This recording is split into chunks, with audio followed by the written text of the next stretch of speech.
बिस्मिल्लाहिर्रहमानिर्रहीम। अस्सलाम वालेकुम।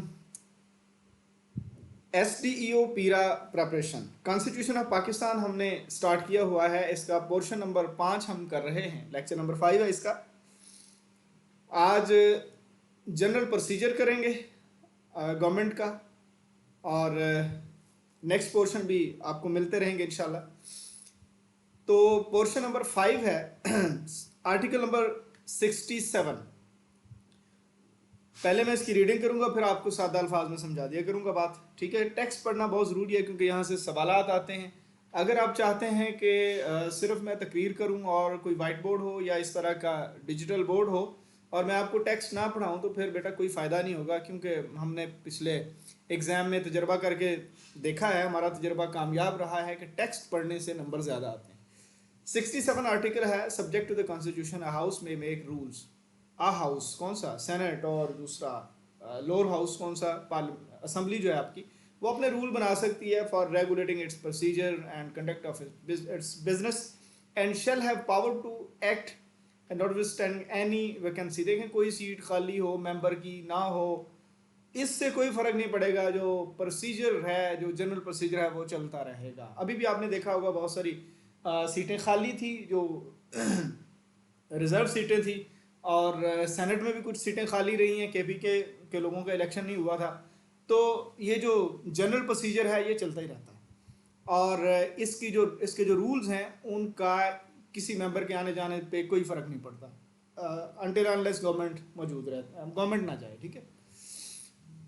और until rules are made under clause ये वाली, the procedure and conduct of business in house shall be regulated by the rules a procedure made by the president, ठीक है।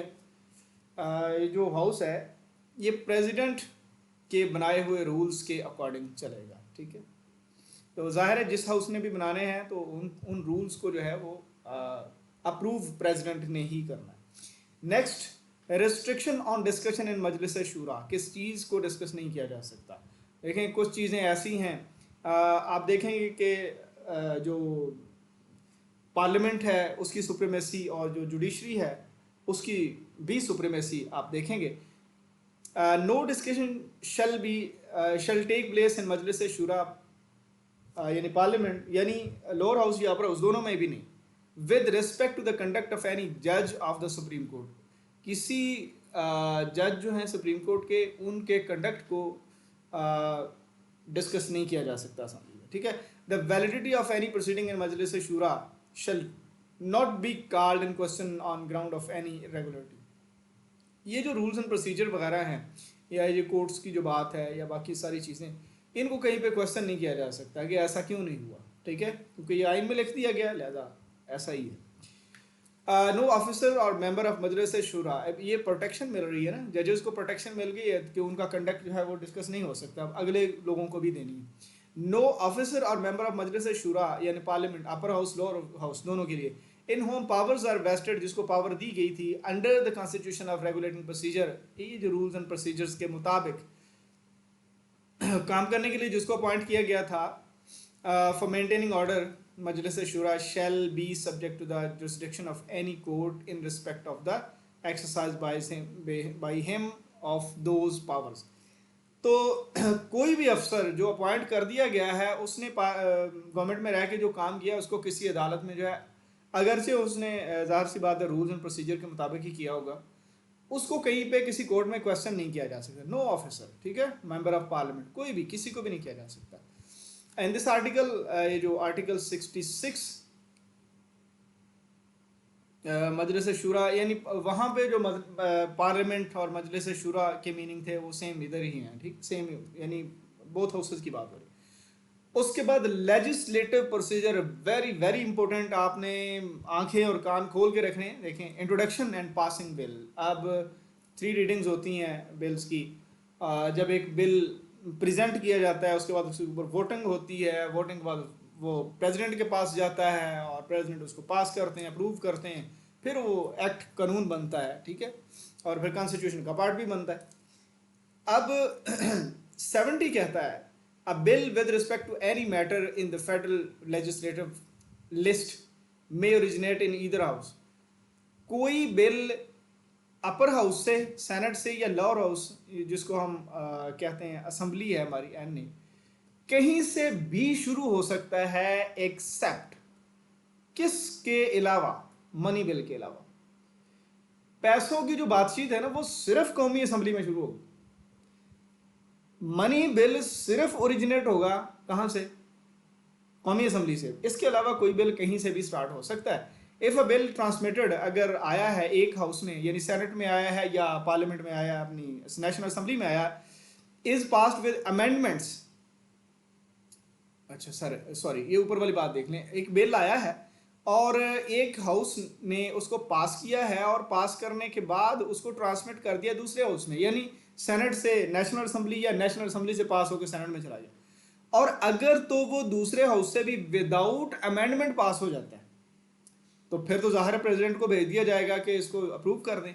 और अगर दूसरा हाउस उस पर अमेंडमेंट करता है तो अमेंडमेंट करके फिर वो ओरिजिनल हाउस को जो है वापस करेगा। फॉर एग्जांपल नेशनल असेंबली में एक बिल पास हुआ, सेनेट में भेजा, सेनेट ने अगर तो एज इट इज पास कर दिया है तो फिर ऊपर प्रेसिडेंट के पास जाएगा। अगर एज इट इज पास नहीं हुआ, कुछ अमेंडमेंट हुई हैं, तो फिर दोबारा वो नेशनल असेंबली को रिकंसिडरेशन के लिए जाएगा कि हमने इसमें ये अमेंडमेंट जो है वो की है, या इन अमेंडमेंट के साथ ये पास होना चाहिए हमारे मुताबिक।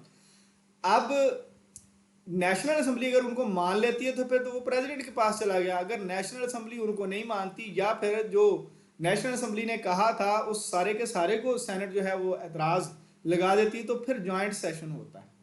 तो इनको मैं रीड कर देता हूँ, प्रोसीजर मैंने आपको बता दिया। If a bill transmitted to house under clause 1, ये जो ऊपर हुई है, रिजेक्टेड, अगर तो एज इट इज पास हो गया दोनों से तो डायरेक्ट प्रेसिडेंट के पास, अगर अमेंडमेंट हुई है दूसरे हाउस से तो फिर पिछले हाउस में वापस जाएगा कि देख लेंगे हमने ये चेंजेस की हैं, फिर वो प्रेसिडेंट के पास जा रहा है।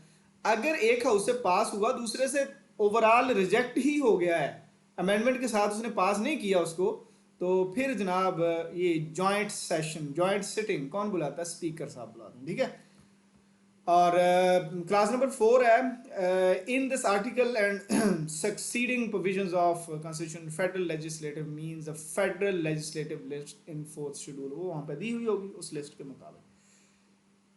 अच्छा, उसके बाद ना ये जब एक हाउस से बिल पास होता था और दूसरे से नहीं होता था तो उसके ऊपर ना ये मीडिएशन कमेटी वगैरह होती, तो इसको ओमिटेड बाय कॉन्स्टिट्यूशन 18 अमेंडमेंट में इसको निकाल दिया गया है। अब डायरेक्ट जॉइंट सेशन की बात होती है।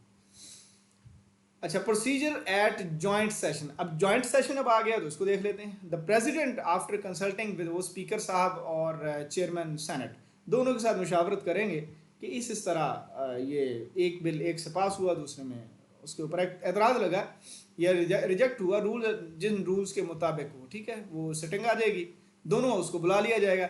At a joint sitting the speaker, ये प्रिजाइड कौन करेगा, प्रेसिडेंट नहीं करेगा, चेयरमैन नहीं करेगा, नेशनल असेंबली का स्पीकर करेगा जॉइंट सेशन को, ठीक है। यानी इसका मतलब जॉइंट सेशन जो है वो सेनेट में नहीं हो सकता, जॉइंट सेशन नेशनल असेंबली में ही होगा और नेशनल असेंबली में उनको बुलाया जाएगा। किनको, सेनेटर्स को, सेनेट सारा इधर आ जाएगा।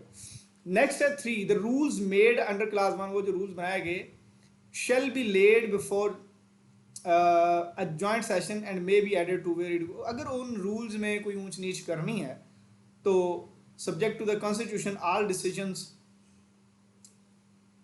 जॉइंट सेशन में उसको लाया जा सकता है। रूल्स जो चीज़ें बनाई जानी हैं उनको इस तरह रखा जा सकता है डिस्कशन के लिए, ठीक है।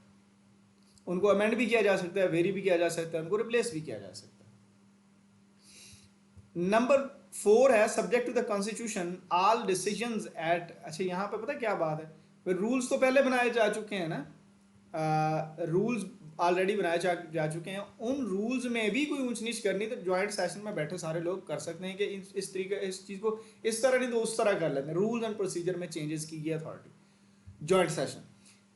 अच्छा, subject to constitution all decision at joint sitting, joint sitting में जो भी होगा वोट ऑफ मेजॉरिटी से जो है वो पास होगी चीज़, ठीक है।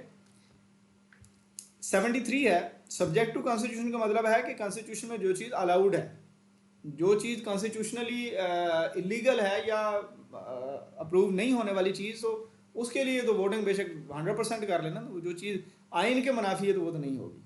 73 है notwithstanding anything contained in the article 70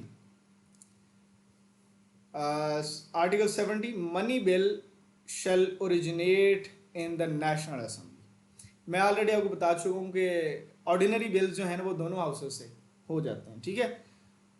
और ये बिल जो प्रेजेंटेशन ही है ना 70, और अगर मनी बिल है तो वो सिर्फ और सिर्फ नेशनल असेंबली से होगा, वो सेनेट से नहीं हो सकता।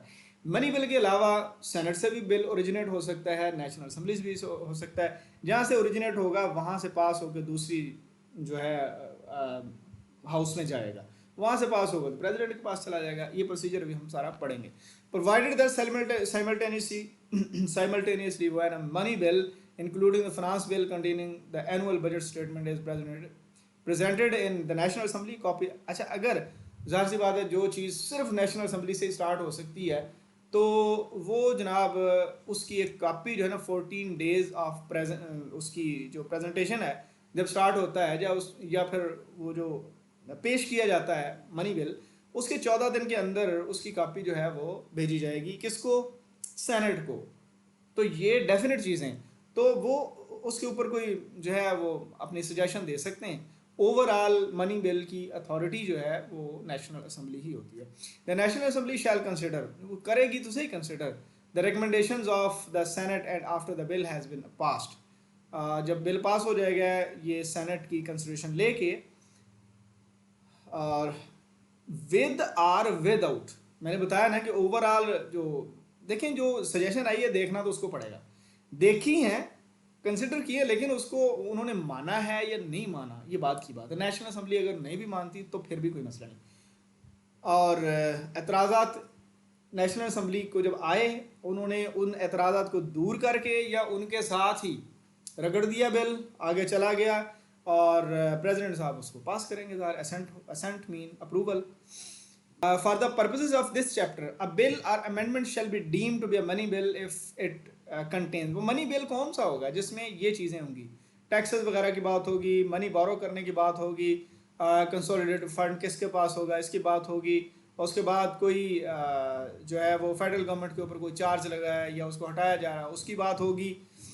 उसके अलावा ये जो money receives on account of public account of the federation, ये दो अकाउंट है ना, public account federal consolidated fund और पब्लिक अकाउंट फंड, ठीक है, अकाउंट ऑफ फेडरेशन, ये दो अकाउंट हैं फेडरल गवर्नमेंट के। द ऑडिट हो गया फेडरल गवर्नमेंट का या प्रोविंस का, ये इन सारी चीज़ को हम मनी बिल कहते हैं।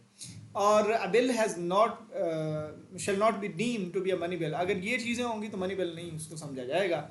कौन कौन से अगर कोई पेनल्टी वगैरह लगाई गई हैं, फीसें बढ़ाई गई हैं, ठीक है, जिस तरह पंजाब में लास्ट एक गवर्नमेंट में बढ़ाई गई थी, तो उनको मनी बिल नहीं कहते। फिर for imposition of abolition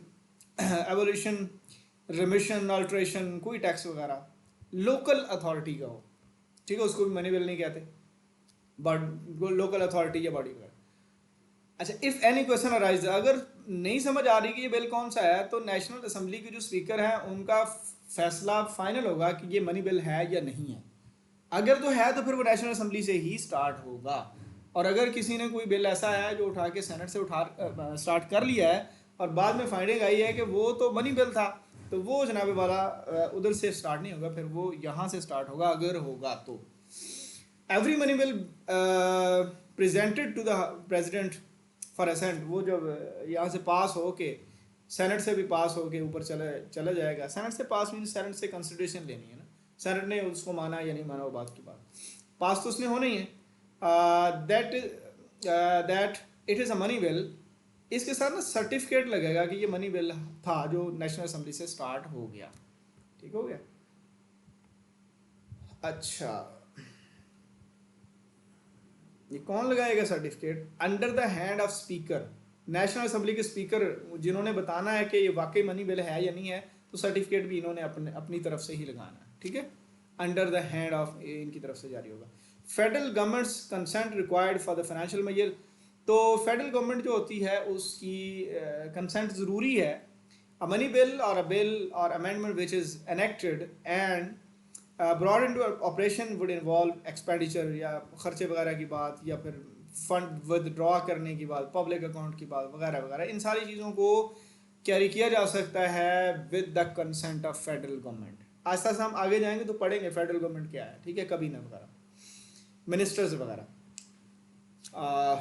prime minister उसके हेड होते हैं।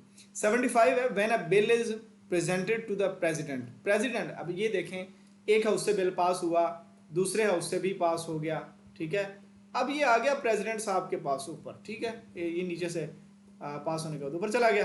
तो प्रेसिडेंट साहब के पास ना 10 दिन होते हैं, 10 दिनों में या तो उसको जो है वो अप्रूव करें, असेंट दें, या फिर उसको रिटर्न करें एतराज़ात के साथ वापस, ठीक है। अगर वापस करेंगे तो फिर जाहिर सी बात है बोथ हाउसेस को बुलाया जाएगा। यहाँ से फिर अगर वो चीज़ पास हो जाती है, जिन भी सूरत हाल में वोटिंग के थ्रू, जिन भी सूरत हाल का मतलब ये है कि वो सेनेट से एतराज़ शुदा चीज़, नेशनल असम्बली से एतराज़ शुदा चीज़ जब एक बार कंक्लूड हो गई है कहीं ना कहीं, और फिर प्रेसिडेंट ने दोबारा एतराज़ लगाया है, तो फिर बोथ जो हाउसेज हैं वो इकट्ठे होंगे और जो फैसला होगा वही फाइनल होगा। अगर वो उस फैसले में दोबारा फिर पास हो जाता है, जॉइंट सेशन में पास हो जाता है, अब तो एतराज़ फिर प्रेसिडेंट साहब का ही रह गया ना, और तो किसी का एतराज़ ही नहीं रह गया। अब फिर जो प्रेसिडेंट साहब जो हैं वो भेजेंगे, उसको कंसिडर तो ज़रूर किया जाएगा, सुना तो ज़रूर जाएगा, लेकिन जब दोनों हाउसेज में ने पास कर दिया तो प्रेसिडेंट साहब के पास फिर 10 दिन होंगे उसको पास करने के लिए, अप्रूव करने के लिए। अगर वो नहीं भी करेंगे तो deem to have been given, उसका असेंट गिवन शुमार होगा, बस। क्लास नंबर 3 है, when the president has assented, जब उन्होंने कह दिया, अप्रूव हो गया उनकी तरफ से, or team deem to have been assented, या फिर 10 दिन गुजार लिए उन्होंने और खुद ही ऑटोमेटिकली हो गया, it shall become law and be called an act. उस वक्त इसको हम एक्ट कहते हैं, ये कानून बन जाता है और उसको हम एक्ट कहते हैं। एक्ट ऑफ मजलिस शूरा कहते हैं उसको। मजलिस शूरा मीन दोनों पार्लियामेंट और प्रेसिडेंट से पास हो गया। मजलिस शूरा या पार्लियामेंट होती भी तो इसी तरह है ना, प्रेसिडेंट हो गया, दोनों हाउसेज हो गए। No act of Majlis Shura या parliament and no provision in any such act shall be invalid, नहीं इनवैलिड हो सकती उसकी कोई भी शिक या कोई भी उसका हिस्सा या ओवरऑल, ओनली दैट, सिर्फ इस वजह से कि previous sanction of consent required, अगर उसके लिए कहीं से अप्रूवल लेनी थी वो नहीं ली गई, या फिर कहीं पे कोई इरेगुलरिटी पाई गई है, अगर वो कानून के मुताबिक सही पास हो गया है, वोटिंग सही हो गई है, हाउसेज का सही जो है वो फ्लो चला है, स्मूथनेस रही है, और एंड पे प्रेसिडेंट साहब ने कर दिया उसको अप्रूव, तो अब छोटी मोटी इरेगुलरिटी नहीं मानी जाएगी अगर वो in accordance with the constitution pass हो गया। 76 है, a bill pending in either house, किसी भी हाउस में देखें, bill not to lapse on prorogation, अगर तो असेंबली सस्पेंड होती है या फिर असेंबली डिसॉल्व होती है, तो वो जो बिल बेचारे पड़े होते हैं उनका क्या होगा, है उसका देखते हैं क्या होगा। अब bill pending in either house, किसी भी हाउस में अगर कोई बिल पेंडिंग है तो सस्पेंशन ऑफ द सेशन से वो ख़त्म नहीं होंगी, नई जो है सिटिंग में वो चल पड़ेंगे। अब बिल पेंडिंग इन सेनेट, ऐसा बिल सेनेट में पड़ा है जो असेंबली से पास नहीं हुआ था और दूसरी तरफ असेंबली डिसॉल्व हो गई, वो बिल स्टिल स्टैंड होगा, वो बिल ख़त्म नहीं होगा, ठीक है, क्योंकि अभी असेंबली ने तो पास ही नहीं किया था, और जो सेनेट है उसमें अभी वो रिकंसिडर होता रहेगा, क्योंकि सेनेट तो डिसॉल्व ही नहीं हो रहा। अगर तो सेनेट भी डिसॉल्व हो तो फिर बिल ख़त्म होगा ना, एक बिल स्टार्ट ही सेनेट से हुआ, सेनेट ख़त्म नहीं हो रही, 50% जो सेनेट है हमारा अपर हाउस है वो हर साल रीन्यू हो रहा है, और ये 5 साल गवर्नमेंट के होते हैं, सेनेट के 6 साल होते हैं, 6 साल मीन हर सेनेटर 6 साल गुजारेगा, 50% हर 3 साल के बाद फिलिंग हो रही है, तो फिर सेनेट तो है वो तो ख़त्म ही नहीं ना हो रहा, वो तो डिसॉल्व ही नहीं हो रहा, ठीक है। इसका मतलब अगर कोई बिल अपर हाउस से स्टार्ट हो रहा है तो वो तो बिल ख़त्म नहीं होगा जो असेंबली से पास नहीं हुआ था। अगर असेंबली ने किया पास और वो चला गया सेनेट में, तो असेंबली की अप्रूवल, असेंबली की वोटिंग अगर सेनेट में पास होने और प्रेसिडेंट के पास जाके पास होने से पहले पहले असेंबली हो गई डिसॉल्व, तो जनाबे वाला फिर असम्बली के इख्तियारात हो गए ख़त्म। तो वो जो बिल अभी तक एक्ट नहीं बने थे, लॉ नहीं बने थे, वो फारग हैं, ठीक है, जो असम्बली से पास होकर उधर गए थे, ठीक है। नेक्स्ट है हमारे पास 77, no tax shall be levied for the purpose of the federation except by और under authority of the act. यानी कोई भी टैक्स जो है वो कानून के मुताबिक लागू होगा, इसके अलावा कोई कानून लागू नहीं।